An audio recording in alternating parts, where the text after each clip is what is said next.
This is Nicholas Forrest from Art Info Australia. I'm here at the Sherman Contemporary Art Foundation in Sydney with Uli Sigg to discuss the Go Figure Contemporary Chinese Portraiture exhibition, which will be opening on September the 15th, and which includes a number of works from Uli's collection. So Uli, thank you for joining us today. Maybe you should just explain how this exhibition came about to begin with. This exhibition is actually the result of an initiative taken by Jean Sherman. She one day contacted me and suggested to hold an exhibition in the National Portrait Gallery and in her space as well. Okay. So what is the significance of the focus on contemporary Chinese portraits? I think that has very much to do with the National Portrait Gallery being part of it. Sure. So is that something of a focus of your collection? Not a conscious focus. My collection is mirroring the Chinese art production. Okay. And I see it as a resource. It's 2,200 works, and I see it as source material that you could use to follow any kind of direction, for instance, portraiture. Okay. So what was your initial direction with the collection when you first established it? Well, at the very beginning, I was thinking about collecting Chinese contemporary art like a private collector would, according to my own taste. Sure. But then I discovered that nobody was collecting except randomly Chinese contemporary art. So I changed my focus and intended to create a document which would mirror Chinese art production over time and across all media. Okay. So I took a different approach, more like an institution would. Okay. So what sort of reaction do you expect from visitors to the exhibition? What do you want them to take away from the experience? Maybe two things. One thing is that they take note of the width and depth of art production in China, that the Chinese artists master all media, that they take very different attitudes towards a topic like portraiture, and also provide them one possible access to China, to a Chinese reality. Sure.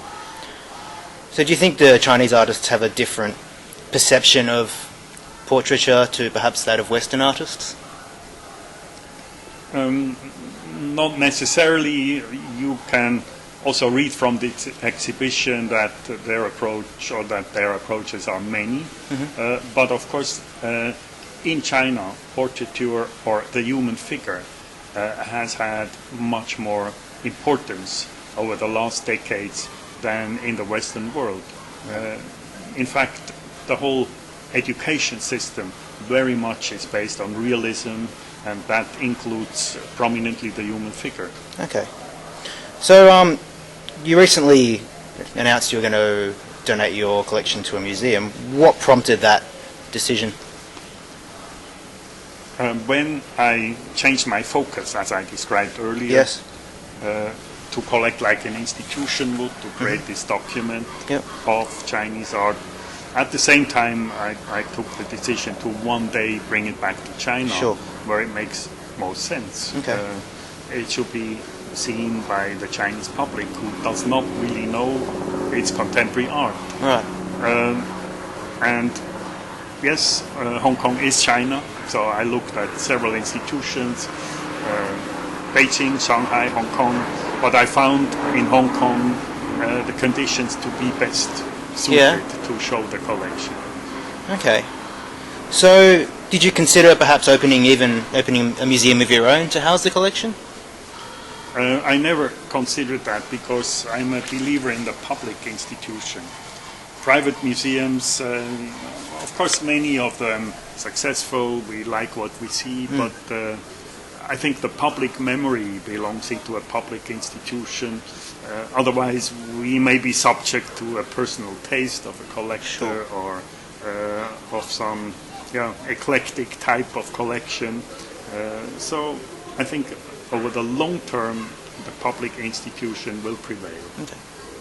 So, you're still collecting? Have you just changed your focus to something else?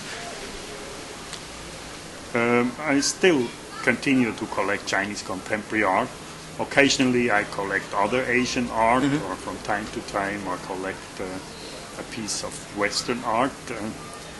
I focus on Chinese contemporary art not because it's the only art that would fascinate me, Sure. but it just makes most sense for me. Okay, all right. So do you have a favourite work in this exhibition? Not really, actually. I think they all have a place in this exhibition. Okay. They all have their strengths. Sure, fair enough. And so, I mean, the museum that your collection is going to won't be, is it 2017 that it will be completed or opened? So, 2017. so what are your will be the plans? opening. So what are your plans for your collection in the meantime? Physically, the collection is still in Switzerland, Uh-huh. and I will most likely have it there until N Plus is being built and can house the collection. Of course, requires substantial storage. Yeah. And in the meantime, jointly with N Plus, I will work with the collection as I did in the past. So many pieces are traveling, some pieces are in my home, Okay. some pieces are in storage. Sure. Fantastic. All right. That's excellent. Good. Thank you very much. Great to talk to you. You're welcome. Thank you very much for your time.